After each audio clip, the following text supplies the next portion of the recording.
En España hay casi 1 millón de personas desempleadas, que no reciben ningún ingreso y son abandonadas a su suerte por el Partido Popular y el PSOE.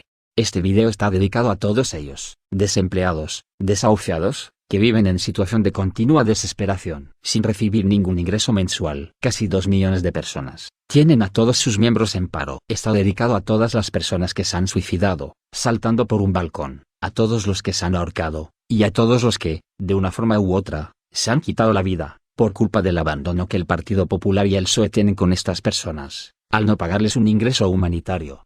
Con infinito amor, este video está dedicado a todos ellos y a sus familias. Sé solidario, y comparte este video en las principales redes sociales. Ayuda a difundirlo. En cuanto alguien comprende que obedecer leyes injustas es contrario a su dignidad de hombre, ninguna tiranía puede dominarle. Gandhi.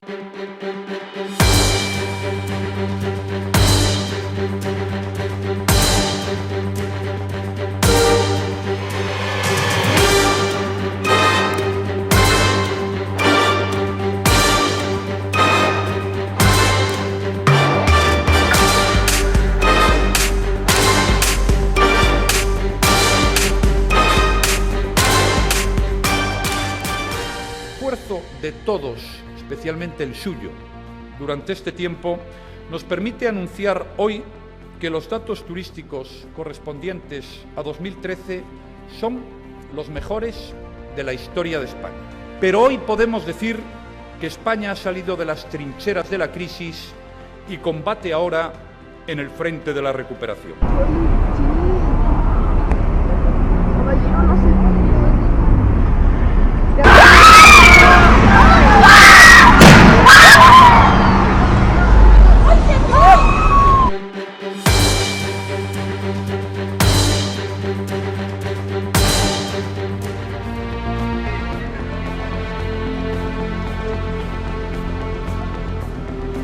No puede llamarse esfuerzo a medidas que llevan al suicidio y la muerte a las personas. Esto es, más bien, una masacre social. Abandonados, sin cobrar ningún tipo de ingreso, deciden quitarse la vida por miedo al hambre y al frío.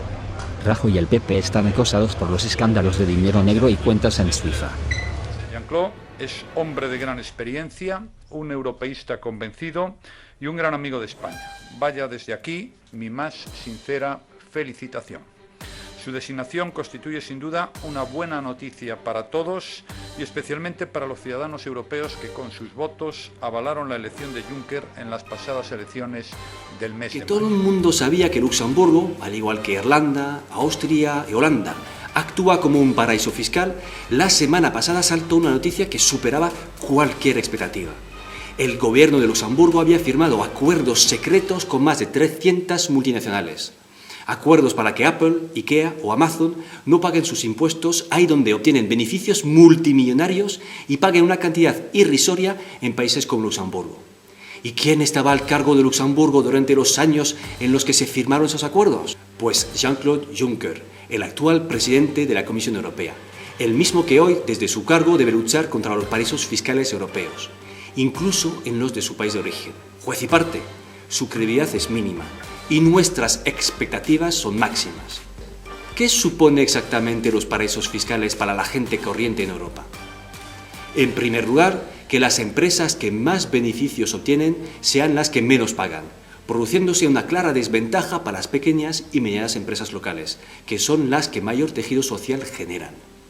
En segundo lugar, menoscaba la capacidad recaudatoria de los Estados de la Unión, y aún más con las nefastas políticas de recortes, mina la financiación de los servicios sociales y medioambientales. Y en tercer lugar, que cada ciudadano europeo pierda 2.000 euros al año de más a razón de lo que no ingresan los estados por la evasión fiscal de esas empresas, es decir, 1 millón de millones de euros en el conjunto de la Unión Europea.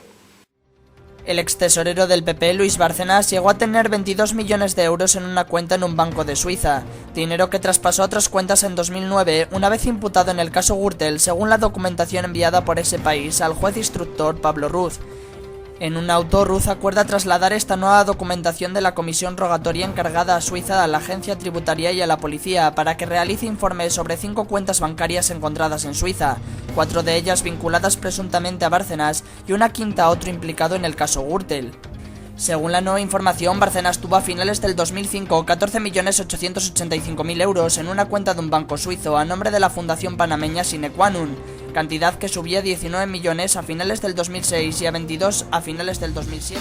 Por cierto, este es Al Capone, de Brooklyn, Nueva York, conocido como Scarface, o cara cortada, dependiente de una tienda de caramelos junto a una golera. Las malas amistades le llevaron a conocer a gángster Johnny Torrio, que le metió en una banda juvenil. Más tarde sería el guardaespaldas del mafioso Frankie Yale y también del mafioso Antonio Torelli, alias Tony el Malo. En Chicago, Capone trabajaba junto con su mentor, Johnny Torrio, y bajo las órdenes de James Colosimo, el rey del vicio en aquellos tiempos. Fue perseguido sin descanso por el agente Elliot Ness y sus agentes incorruptibles, conocidos como los Intocables.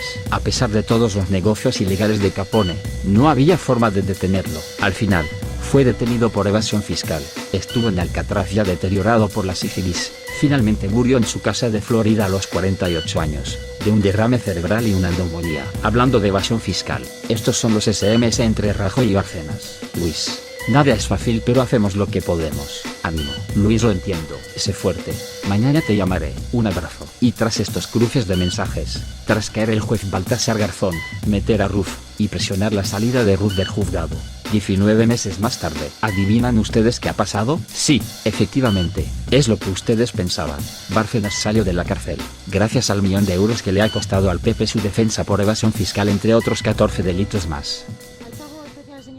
¿Por ser a lo mejor su último posible día en la cárcel? ¿O ha hecho su rutina? Ha hecho su rutina. Sí, la vida de la cárcel no es tan aburrida como la gente piensa. Entre otras cosas porque da mucho espacio para meditar, sí. Sobre lo de dentro y sobre lo de fuera.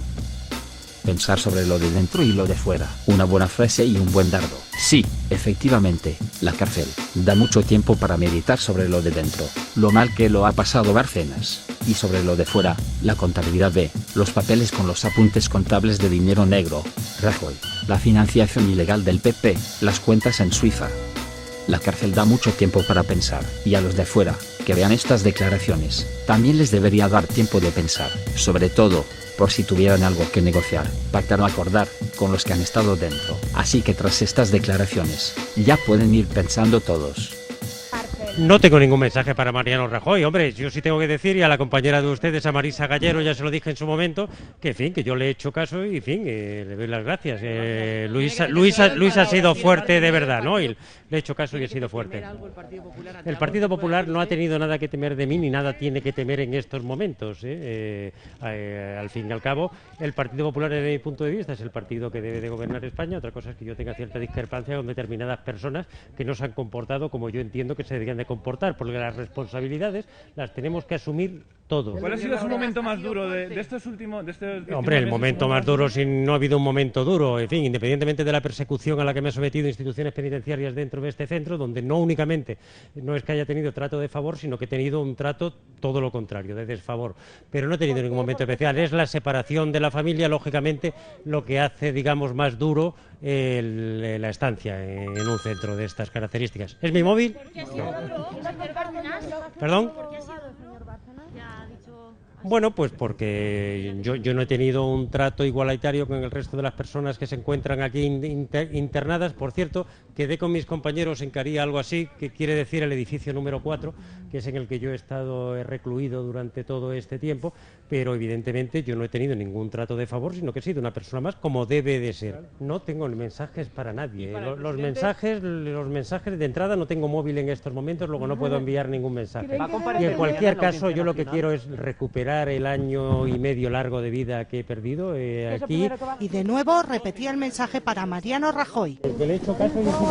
También ha hablado sobre lo que pueda decir del que fuera su partido. El Partido Popular no tiene que temer nada, absolutamente nada, ni ha tenido nada que temer. ¿Hay algo que no sepamos? Es afrontar la realidad. ¿Cuál es la realidad? Siempre hay cosas que no sabemos. Muchísimas gracias a todos. Es cierto, cuando se habla de dinero negro, cuentas en Suiza y paraísos fiscales, siempre hay cosas que no sabemos. Por cierto, en el 2009, unos años antes de que Rajoy y el PP consiguieran tomar el poder, la prensa publicó una noticia asombrosa. Rajoy en el barco de una familia de narcotraficantes. Sorprendente, tituló la prensa. El PP gallego montó un acto con Rajoy en el barco de una familia de narcos. Fue en este barco, el Moropa, que pertenece al clan del denominado traficante más importante de España, donde Rajoy dio el pistoletazo de salida a las elecciones europeas del 2009. Mientras tanto, el jefe de dicho clan cumplía una condena de 17 años de cárcel, condena que le vino por intentar introducir 3 toneladas de cocaína. La mejor defensa del PP es que la visita se improvisó, sin que nadie supiera nada. Parece que en el PP nadie sabe nada, ni de sobres, ni de cuentas en Suiza, ni de cobros ilegales, ni de discos duros que se destruyen, ni de contabilidades de dinero negro. Ya estamos acostumbrados a que nos hablen de transparencia, los que parecen ser menos transparentes, y encima, a que tengan la cara dura, o poca vergüenza, de hacerlo para lavar su imagen. Irónicamente este fue el discurso que se dio en este barco, la batalla por la transparencia. Ya estamos acostumbrados a estos actos de desprecio al sentido común de la gente, incluso estamos acostumbrados a los pagos en diferido, y a las declaraciones en diferido, con una televisión de plasma, que según el tesorero del PP, también se pagó de dinero negro. Son todos estos, los que luego salen por la televisión, luchando contra el fraude fiscal, los mismos que están en el ojo de la sospecha, y que deberían tener la decencia de agachar la cabeza. Sí, hola, muchas gracias. Un saludo desde Madrid, donde el Partido Popular ha tenido que dar nuevamente explicaciones por las fotografías publicadas en la prensa española, en las que aparece el presidente de la Junta de Galicia, Alberto Núñez Feijóo, con un reconocido traficante de tabaco y contrabandista en los años 90 y comienzos de los 2000. Él ha dicho que no tiene ningún tipo de relación con esta persona, aunque las investigaciones han demostrado que había trabajado con él durante su época como segundo de la Consejería de Sanidad de la Junta de Galicia. Y esto nuevamente ha puesto al Partido Popular en el brete de tener que dar explicaciones sobre las relaciones que tiene este dirigente importante de Galicia, después de conocerse también que no van a presentarse las pruebas caligráficas de Luis Bárcenas, lo que complica aún más la investigación que se está llevando a cabo por el tema de la contabilidad del partido. Alberto Núñez Feijóo se defiende.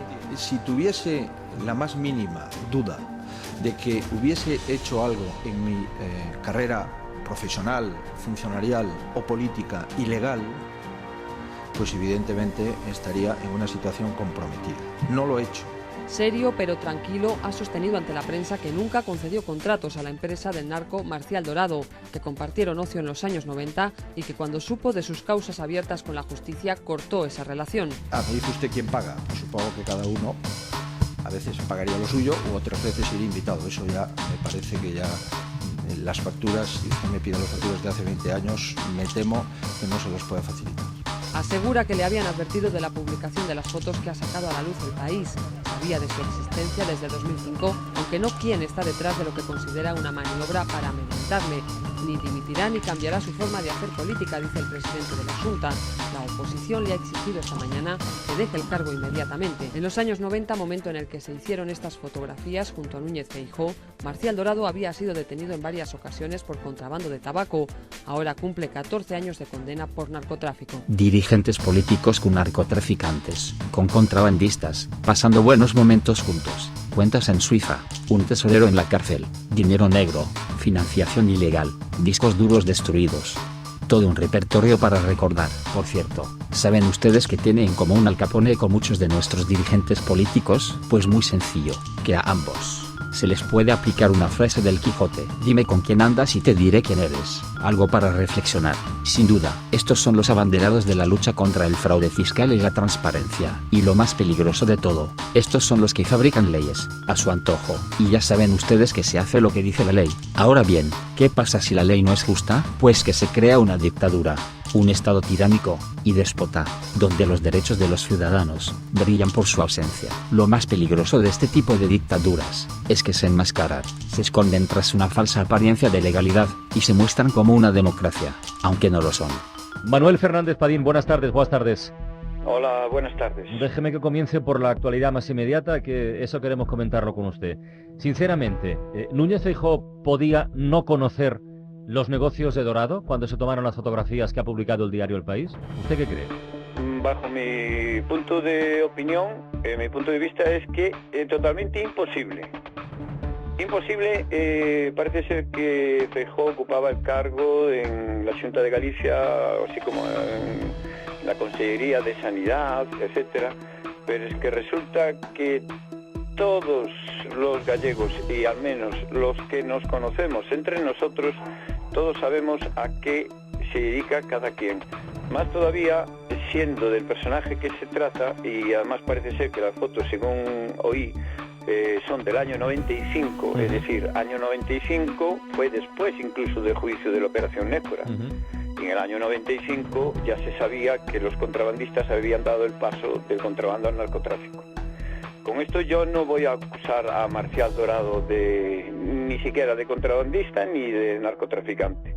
Lo que sí digo es que las autoridades sí lo saben, quién es cada quien, allí en concreto en la provincia de Pontevedra, en la provincia de La Coruña también, en toda la costa gallega, y después los que somos de la zona también nos conocemos y sabemos a qué se dedica cada quien. Pero déjame que le pregunte por esto, Manuel.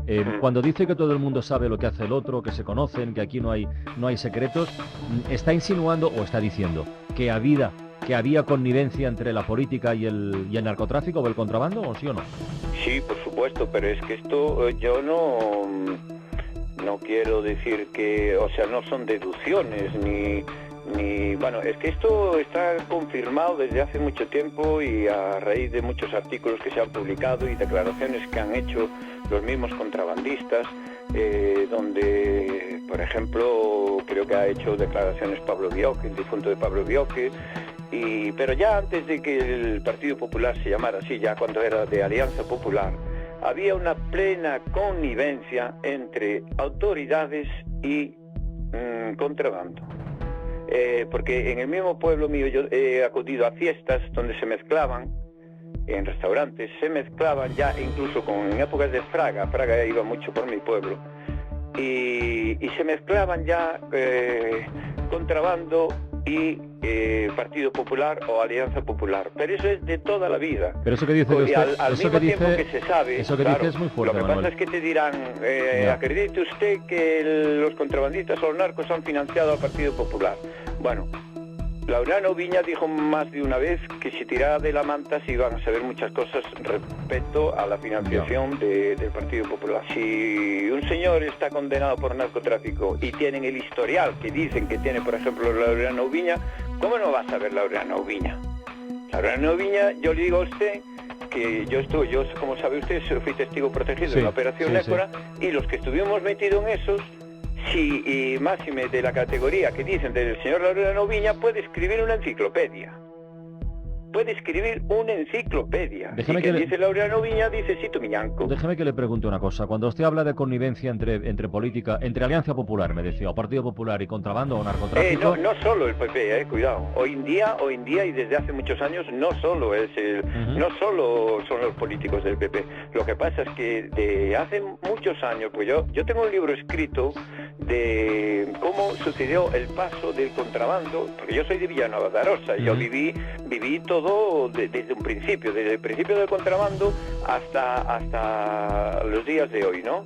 El paso al narcotráfico, y tengo un libro escrito sobre eso, y conozco cómo se dio el paso del contrabando de tabaco, la permisividad que hubo con el contrabando pues aprovecharon las infraestructuras y se pasó al narcotráfico. Pero lo que le decía, cuando usted habla de connivencia con la política, ¿usted ha visto algo? Yo ya he dicho muchas veces que he visto descargar tabaco incluso a la Guardia Civil. O sea, con eso ya le digo todo. Y a mí, familiares de Marcial Dorado, cuando empezaron con el contrabando de tabaco de noche, me han amenazado, me han cogido del pecho y me han mandado para la casa, tanto familiares de Marcial Dorado como la misma Guardia Civil. ¿Qué hacen ustedes por aquí? Váyanse a dormir. ¿Pero y eso qué tiene que ver con la política? Pregunto. No, eso es una connivencia ya de contrabando con autoridades policiales en este sentido. Y después, en fiestas y en la colocación de Pablo Bioque, se sabe, colocación de alcaldes y promoción de las candidaturas de alcaldes del PP en la zona de las Rías Bajas, es continuamente. Manuel Fraga Iribarne, anteriormente ministro de la dictadura de Franco, decide dedicarse a la política y funda el Partido Popular.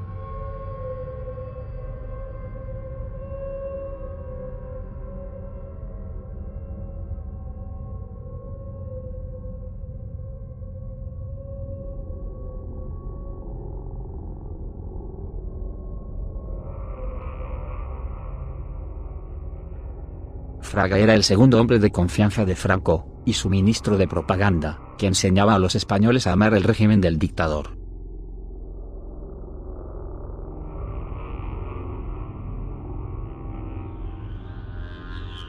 Fraga controlaba toda la censura en España, a través del ministerio creado por el dictador para tal fin, el Ministerio de Información y Turismo. Fraga, como segundo hombre de confianza de Franco, controlaba todas sus apariciones públicas, así como todos los medios de comunicación, televisión, prensa y radio. El Partido Popular es el partido fundado por uno de los ministros de máxima confianza de la dictadura franquista. La censura y la propaganda van unidas al Partido Popular desde el comienzo de sus orígenes, y su fundador, Manuel Fraga. En estas imágenes de archivo pueden ver a Franco y su ministro de confianza Manuel Fraga, visitando las instalaciones de Radio Televisión Española, RTVE. El Partido Popular es el partido creado por el ministro de propaganda de un dictador. La censura y la propaganda están en su historia fundacional. El Partido Popular aprueba en el 2014 la Ley Mordaza controlando los derechos civiles y las libertades fundamentales de los españoles. Aquí tienen a Fraga, el ministro de propaganda de Franco, con sus hombres de confianza, Mariano Rajoy y Aznar. El nombre que usan para la Ley Mordaza es el de Seguridad Ciudadana, un nombre que, como en toda la propaganda, oculta la realidad de dicha ley.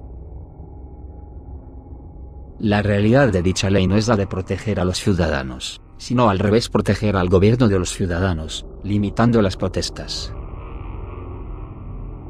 Como en todos los regímenes de dictadores, en la propaganda, el uso de las palabras es clave para contener a la masa, al pueblo.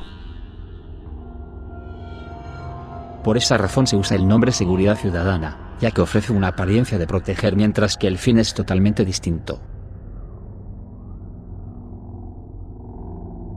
Al recortar el derecho a la protesta, se crea un sistema dictatorial en el que el gobierno dominante puede ejercer abusos sin control. El Partido Popular es el partido creado por el ministro de propaganda de un dictador, y su historia está unida al uso de la propaganda.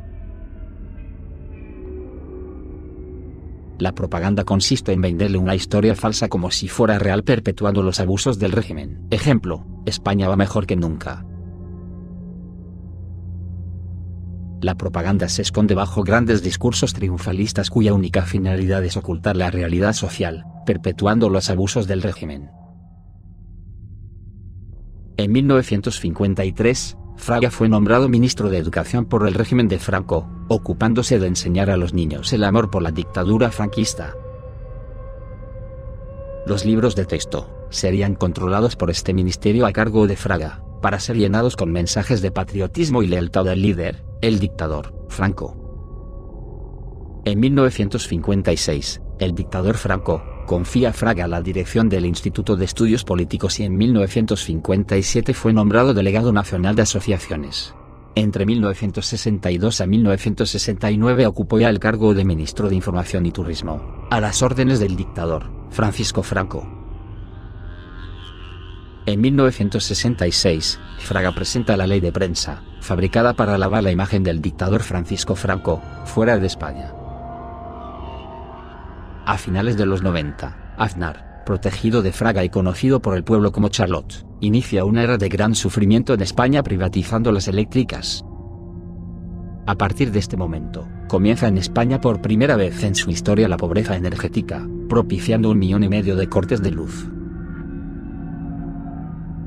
Las familias españolas ya no son consideradas familias, sino consumidores. La privatización salvaje de bienes básicos como la luz ha creado una nueva etapa de dolor y sufrimiento en España.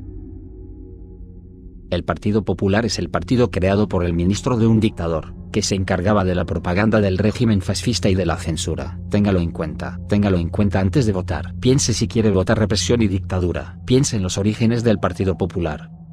Os quiero contar otra noticia que se ha producido este fin de semana y que la verdad es que es horrible. Hablamos de Gustavo, un hombre que vivía en Granada con su mujer y con sus 2 hijos. Estaba en paro, tenía una deuda con el banco y el viernes Gustavo se quitó la vida. ¡No consentimos ni un desahucio! ¡Vergüenza me daría desahuciar a una familia! ¡Vergüenza me daría desahuciar a una familia!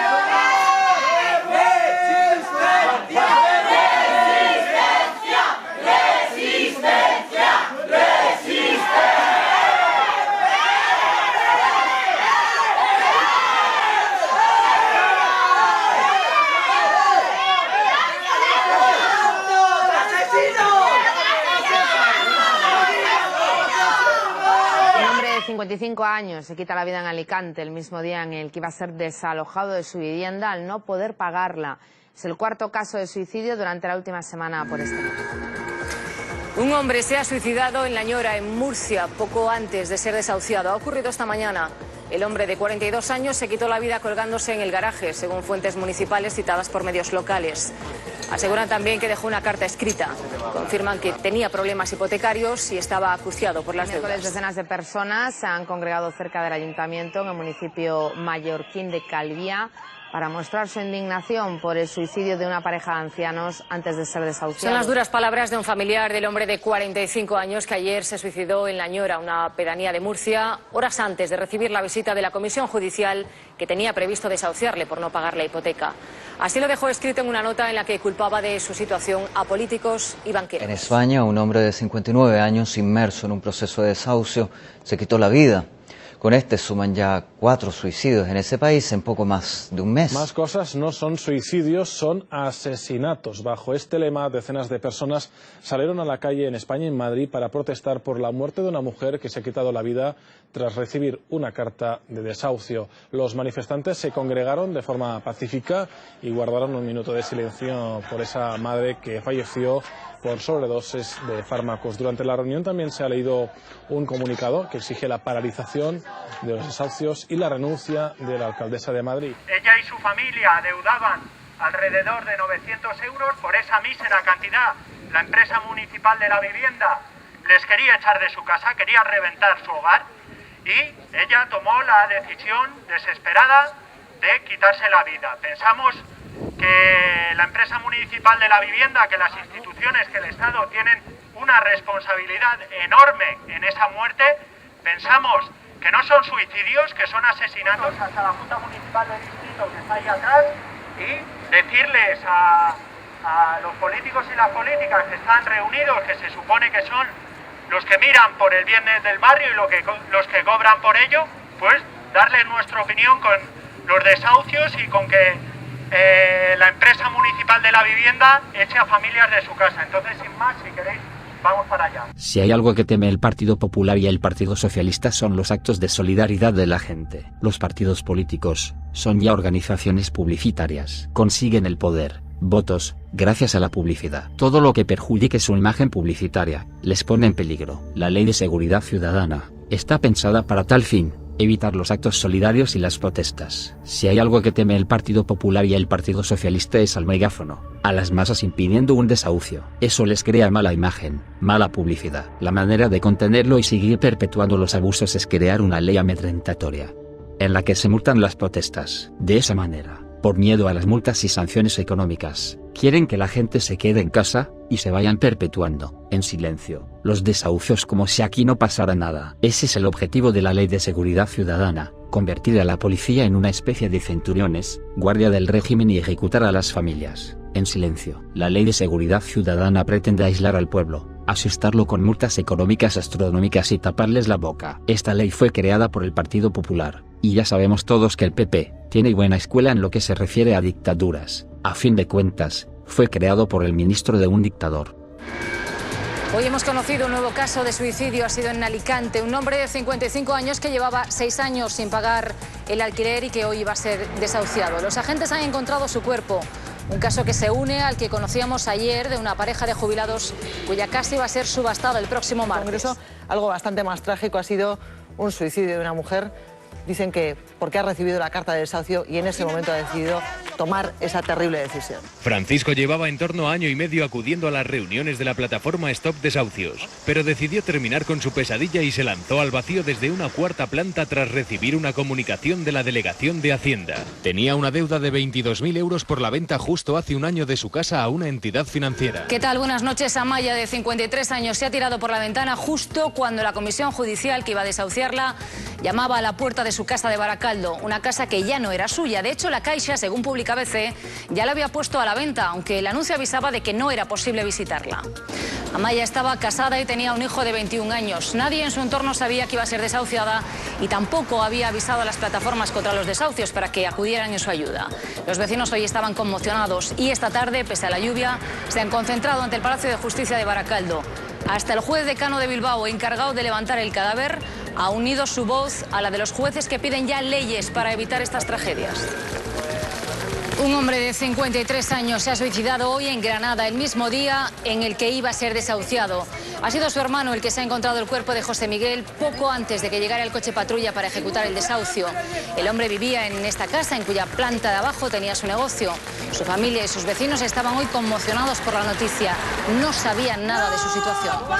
¡Hijos de puta! ¡Asesino! ¡Los bancos! ¡Asesino! Desde la ventana de este cuarto piso se ha tirado a las 10 de la mañana José, un hombre de 50 años, divorciado y con una hija en edad adolescente. Ha sido en el momento en el que una comisión trataba de entrar en su domicilio a ejecutar un desalojo por impago del alquiler. El Consejo General del Poder Judicial ha dado hoy datos de desahucios y en los 9 primeros meses del año han aumentado un 137%. Datos que afectan a solares y locales, no solo a viviendas. 2 personas se han quitado la vida en menos de 48 horas en Málaga por sus problemas para pagar la hipoteca. El viernes, una mujer, tras recibir una carta de embargo, que según varias informaciones estaba sumida en una depresión. El sábado fue un vecino de Ardales, de 47 años. Hoy los vecinos de este pequeño pueblo de 2.600 habitantes se han concentrado para recordarle y pedir la paralización de los desahucios. Suicidios en menos de 48 horas, los 2 en la provincia de Málaga. Un hombre y una mujer se han quitado la vida tras perder su casa.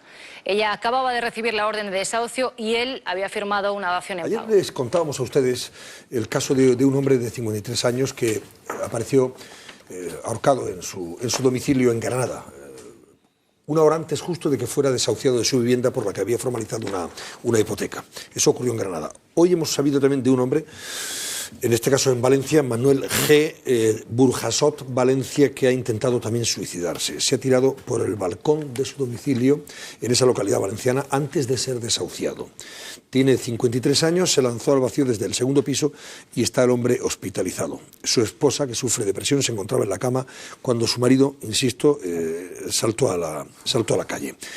Estaba en paro desde hace alrededor, por eso digo que enlaza con lo que estamos comentando, estaba en paro desde hace unos 4 años, según han contado sus vecinos, y con una orden de desahucio para este jueves a las 10:30 de la mañana. Se ha intentado suicidar un momento antes. Momentos antes precisamente de que llegase la procuradora, Manuel G., que así se llama este hombre, besó a uno de sus hijos y se lanzó al vacío. Los desahucios han producido ya demasiadas muertes en nuestro país. Hay quien dice, no, porque la gente tiene que estudiar bien las deudas en las que se mete. Bueno, pues sepan que hay quien se suicida porque no puede pagar el alquiler, porque lo que le faltan son expectativas económicas, algo con lo que ganarse la vida. O esos 2 pensionistas que se suicidaron en Calviá, en Mallorca, porque habían avalado el piso de la hija y les iban a quitar el suyo. Es el cuerpo inerte de una mujer de 53 años que se ha tirado por la ventana en España cuando iba a ser desahuciada. La mujer se suicidó arrojándose desde el 4º piso de su vivienda de Baracaldo, en el País Vasco, en el momento en que la comitiva judicial se disponía a expulsarla de su domicilio. Un hombre de 40 años se ha ahorcado en su domicilio de Barcelona después de que le dieran la orden de desahucio por impago de alquiler.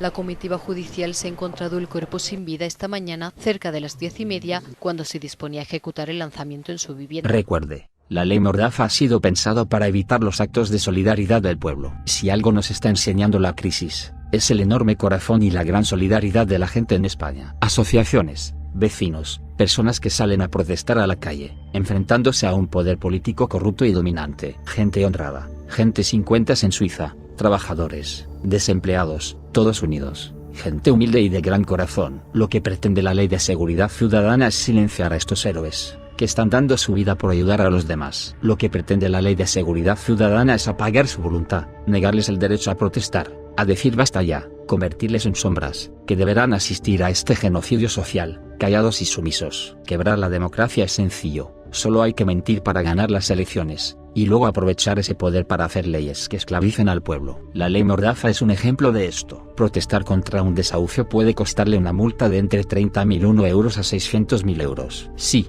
para los que todavía piensen en pesetas, protestar contra un desahucio puede ser sancionado con una multa de entre 5 millones a 100 millones de pesetas. Sí, 100 millones de pesetas. ¿Ha leído bien? 100 millones. ¿Tiene miedo? Perfecto. El Partido Popular ya ha conseguido lo que quería, meterle miedo y taparle la boca. Solo hacía falta hacer una ley, y ellos controlan la ley. Usted obedece. Es usted el ministro más represor de toda la historia democrática. No lo afirma esta diputada ni el Grupo Socialista en solitario. Lo afirman todos los grupos y lo afirman todos los ciudadanos, señor ministro. Después de 3 años de recortes de derechos sanitarios, sociales, educativos, laborales, ustedes quieren poner una nueva guinda en este pastel que han cocinado. Solos, rechazados y con gran contestación en la calle. Contestación que quieren callar a golpe de sanción.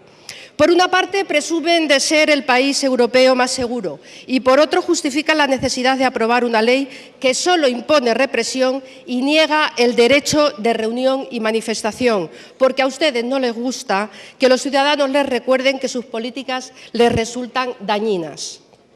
Son muchas las razones por las que esta ley de orden público, que usted añora, la han llamado ley Mordaza. Aunque disponga de pocos segundos, voy a recordarle varios motivos que sí tendrá que escuchar aquí en sede parlamentaria, aunque no quiera escucharlo de la calle. Por la A de arrogancia y autosuficiencia, porque se sobran ustedes solos. Por la B de barbaridades de sus políticas de represión continua. Por la C de Constitución, palabra sagrada a la que ustedes agreden continuamente. Por la D de democracia, en la que ustedes no creen. Por la E de esperanza, en la que para que esta ley sea abolida lo antes posible por el Partido Socialista. Por la F de fuerza, porque nos dan fuerza para seguir reivindicando nuestros derechos logrados. Por la G de garantizar a los españoles que otro gobierno es posible dentro de pocos meses. Podría completar este alfabeto, señor ministro, pero esto no es un juego. Usted tendrá el comodín de su grupo, pero no tiene el comodín de los ciudadanos. Por eso hoy, como en los años 70, le pedimos libertad de expresión, de reunión y de manifestación. Y por eso decimos con fuerza no a la ley Mordaza. El Partido Popular ha aprobado la polémica ley de seguridad con el rechazo unánime de toda la oposición. Para derogar de forma inmediata esta barbaridad legal que hoy se perpetra en esta Cámara. Una ley que blinda las asambleas legislativas para que no vuelvan a repetirse iniciativas de protesta como rodea el Congreso. Han recurrido en este proyecto a precedentes que creíamos superados definitivamente, como la ley franquista de orden público de 1959. Y encima lo quieren callado y así, con el corneto en la boca. Se trata de una locura política, un ataque endemoniado a la libertad de expresión. Y este es un claro ejemplo de ley innecesaria, inútil y sobre todo breve. Innecesaria porque nadie la está pidiendo. Bueno, nadie no. La piden aquellos que tienen miedo de la libertad, aquellos que añoran con fervor el tiempo del silencio, el silencio de los corderos. Mientras hay leyes necesarias que siguen esperando, leyes que protejan a los que cada día pierden su casa, leyes que protejan a los estafados por los bancos, leyes que protejan a los que perdieron su empleo y han agotado las prestaciones, leyes que protejan a los débiles, a los pobres, a los que no tienen voz. Pero ustedes, impertérritos, ufanos, arrogantes, siguen legislando y siguen protegiendo a los poderosos, a los ricos, Hoy nos traen una ley para domesticar la indignación que nos producen sus casos de corrupción. Hoy nos traen una ley con todo un catálogo de nuevas infracciones que pretenden amenazar el ejercicio legítimo de los derechos de libertad, de reunión, de expresión. Quieren amaestrar y someter las manifestaciones pacíficas en las cercanías del Congreso, del Senado o de las asambleas legislativas. Una ley que enmaraña los conceptos para justificar controles preventivos, uso de la fuerza o imposición de infracciones. Y dibujan una auténtica espiral de restricciones, limitaciones y prohibiciones del ejercicio de las libertades ciudadanas más fundamentales. Esta ley, junto con la reforma del Código Penal y ahora también con la que se proponen de enjuiciamiento criminal, lo que hace es poner en evidencia los principios claramente antidemocráticos a los que responde el Partido Popular y, en particular, el Ministerio de Interior. Otra vuelta de tuerca a las ya mermadas libertades de la ciudadanía para disuadirla y, sobre todo, para atemorizarla. Nos lleva ineludiblemente a una suerte de Estado policial donde el objetivo es silenciar y amordazar todo atisbo de crítica, protesta o movilización social. En definitiva, hacia el Estado autoritario que no tiene freno, que hipotecará incluso los comportamientos individuales y colectivos amparados por los derechos humanos. De hecho, esta sería la culminación de una perversidad si ustedes perpetuaran en el Gobierno. Ciertamente estoy convencido que en la próxima legislatura ustedes ya no gobernarán, porque ustedes son tan perversos políticamente que incluso han cruzado las líneas rojas. Van a legalizar la barra libre para la policía, a la que convierten en juez y a la que cada vez se le requerirá menos transparencia ni necesidad de rendir cuentas a la misma sociedad a la que deben servir. Ya hemos venido denunciando a este Gobierno como el Gobierno del engaño, porque ofende continuamente a la ciudadanía con sus mentiras. De hecho, denomina a esta ley la ley de la seguridad ciudadana, cuando debiera denominarlo el de la impunidad y el de la mordaza. El de la impunidad policial y el de la mordaza. Pero, señorías del Partido Popular, la gente ya no la pueden engañar. La gente, sencillamente, la ciudadanía protesta ante sus ataques continuos, con sus políticas de recortes y destrucción de sus derechos. Y ante las protestas, las movilizaciones sociales y manifestaciones, el Gobierno quiere aplicar la ley de aquí mando yo, la ley de la calle es mía. Y de su política en materia de seguridad, señor ministro. Usted sabe que esta ley es difícilmente salvable a estas alturas de la historia ya, porque incurre en 3 aberraciones jurídicas que contradicen los requerimientos de la propia Constitución española. Sí, es así, es una recuperación, por utilizar otra expresión, del anacrónico concepto. No voy a utilizar la expresión franquista porque no quiero cargar la mano en las expresiones. Porque este texto legal lo que busca, bajo nuestro punto de vista, es acabar de resucitar una ley muerta hace ya bastantes años, la Ley de Orden Público del año 59. Buscan ustedes resucitar, no pongan malas caras, porque eso es lo que está pasando y mi intervención va a ir destinada a argumentar este extremo. Van ustedes a resucitar el viejo Tribunal de Orden Público. Van ustedes a volver a poner en marcha una nueva jurisdicción administrativa penal, de la cual el magistrado supremo va a ser el señor ministro del Interior aquí presente. Pero esta ley va a atacar directamente, o puede servir directamente para atacar también, la libertad de huelga y la libertad sindical. Por el tema de la ocupación de edificios, por el tema de limitar la labor de información y de acceso a los edificios. Es decir, se puede estar limitando, mediante esta ley también, el derecho de los trabajadores a hacer huelga, el derecho de los trabajadores a hacer la labor sindical que se le otorga constitucionalmente a los sindicatos. Las reuniones no autorizadas en lugares de tránsito público, sancionables directamente por el Ministerio. El incumplir las restricciones de circulación peatonal para limitar que nos podamos ir a manifestar ante la puerta, al final, de la casa de un ministro o de la puerta de un garaje de quien haya tenido un Jaguar y no se haya enterado. Las faltas de respeto y consideración a los miembros de los cuerpos y fuerzas de seguridad del Estado. Falta de respeto y consideración. Señor ministro, No hablarle de usted a un miembro de los cuerpos y fuerzas de seguridad del Estado va a ser sancionable, porque con esta ley puede ser sancionable si no le hablamos de usted a un policía. Sí, no, es que introduce unos niveles de discrecionalidad que no son admisibles, señorías. No son admisibles, señorías. La ocupación de inmuebles o de la vía pública, el deslucimiento de bienes inmuebles, la discrecionalidad de este extremo lleva a que la colocación de una simple pegatina, de un simple cartel informativo por un sindicalista en cualquier lado pueda ser objeto de sanción. Un simple cartel informador. Con la excusa de la crisis, recortaron drásticamente los derechos sociales a los españoles. Ahora, con la coartada de la seguridad, quieren cercenar sus libertades políticas y civiles. Todo ello dio lugar a una considerable movilización y para el actual Gobierno, el ciudadano que protesta es el enemigo, según expresión de Joaquín Bosch, portavoz de Jueces para la Democracia. Si quieren frenar las protestas sociales que tanto les perturban, que tanto les molestan, rectifiquen su política socioeconómica y echen el freno a la desigualdad que están provocando. No conviertan al ciudadano que protesta en ciudadano bajo sospecha. Han recurrido en este proyecto a precedentes que creíamos superados definitivamente, como la Ley franquista de orden público de 1959. La misma contemplaba sanciones administrativas de cuantía económica desorbitada para quienes participaran en manifestaciones, desobedecieran a las autoridades o alterasen los servicios públicos, con el objetivo de proteger la continuidad de aquella dictadura.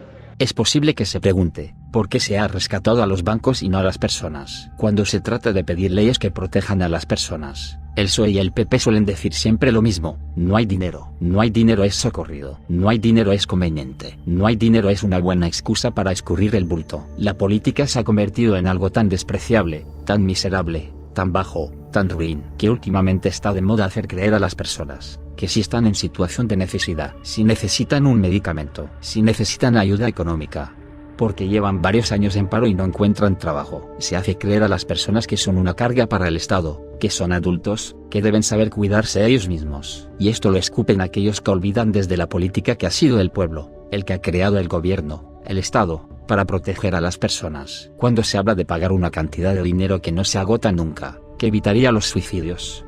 Cuando se habla de la renta básica, el PP y el PSOE entran en un auténtico pánico, ponen a toda su gente a trabajar, lanzando discursos rocambolescos y disparatados contra la renta básica. Y como siempre, al final, el PP y el PSOE hacen uso del siempre socorrido: no hay dinero. Para usted y su familia no hay dinero, pero para pagar el rescate bancario que costó 100.000 millones de euros, para eso sí hay dinero. ¿Por qué? Es sencillo. Hoy, las leyes se compran con dinero, igual que un frigorífico o una televisión. Recuerde, se hace lo que dice la ley. Hay muchas formas de comprar leyes con dinero, desde dar sobres de dinero negro, hasta acariciar el lomo. Fichar a un político en una empresa, es una manera vergonzosamente legal de acariciar el lomo. El objetivo es que luego tire de sus contactos e influencias, y haga leyes. Y una buena manera de comprar leyes, es regalar dinero desde los bancos a los partidos políticos. ¿Sabía usted que los partidos políticos debían a los bancos 270 millones de euros, en el año 2011? ¿De dónde cree usted que sale el dinero para alquilar esos pabellones enormes, las pancartas, las pegatinas, las banderas, las comidas, los coches, las luces, el sonido, las pantallas? Sale, además, de ahí, de los bancos, de los préstamos de los bancos, para financiar las campañas. Hay muchos bancos que, oliendo esto, y en busca del poder, regalan, perdonan esas deudas. Y ya saben ustedes que cuando se perdona algo, se suele pedir algo a cambio. Cuando se controlan las leyes se pueden hacer maravillas. Por ejemplo, ¿sabía usted que el informe del Banco de España no permite saber cuánto deben los partidos políticos a cada banco? Así que, siendo regados los partidos políticos con dinero de los bancos, adivinen a quién van a rescatar. Sí, es lo que piensa. A usted no le van a rescatar porque usted no es nada. Usted no es nadie. Usted es solo un accidente en el camino. Usted es un punto, pequeño, insignificante, alguien del que aprovecharse para conseguir un voto. Nada más. Si usted paga una hipoteca y algún día no puede pagarla, si usted está a punto de ser desahuciado, recuerde que su banco es posible que no le perdone la deuda. Esto es normal. ¿Puede usted hacer alguna ley que favorezca a la entidad? No. Entonces lo más posible es que no le perdonen la deuda. El poder se riega con dinero. ¿Quién tiene dinero? Suele usarlo para conseguir más poder. Y el poder al final recae en aquellos que redactan leyes, y estas se impulsan desde los partidos políticos. Este suele ser el circuito más directo, para mearse literalmente en la democracia y de paso, en las personas. Todos podemos frenar estos abusos. No les vote. No vote a ningún partido que no le proteja. No vote a ningún partido que tenga parados pasando hambre sin cobrar nada. Usted puede verse en la misma situación algún día. Piense en usted y en su familia. No les vote. No solo por ayudar a los demás, sino también por ayudarse a usted mismo. Con la situación actual es muy posible perder el trabajo y no volver a encontrar otro empleo en años. ¿Quién le va a proteger a usted y a su familia si esto pasa? El PP y el PSOE no le van a proteger. Se niegan a pagar una renta básica. Recuerde que las prestaciones por desempleo, cuando se acaban, le dejan abandonado, tirado, sin cobrar nada. Cuando dejan de pagar el desempleo y un parado se queda sin recibir ningún ingreso, el siguiente paso es el desahucio y la calle. Por su propia seguridad, por la seguridad de su familia, no vote a ningún partido que se niegue al pago de una renta básica. De nosotros depende. No les vote y convenza a otros para que no les voten.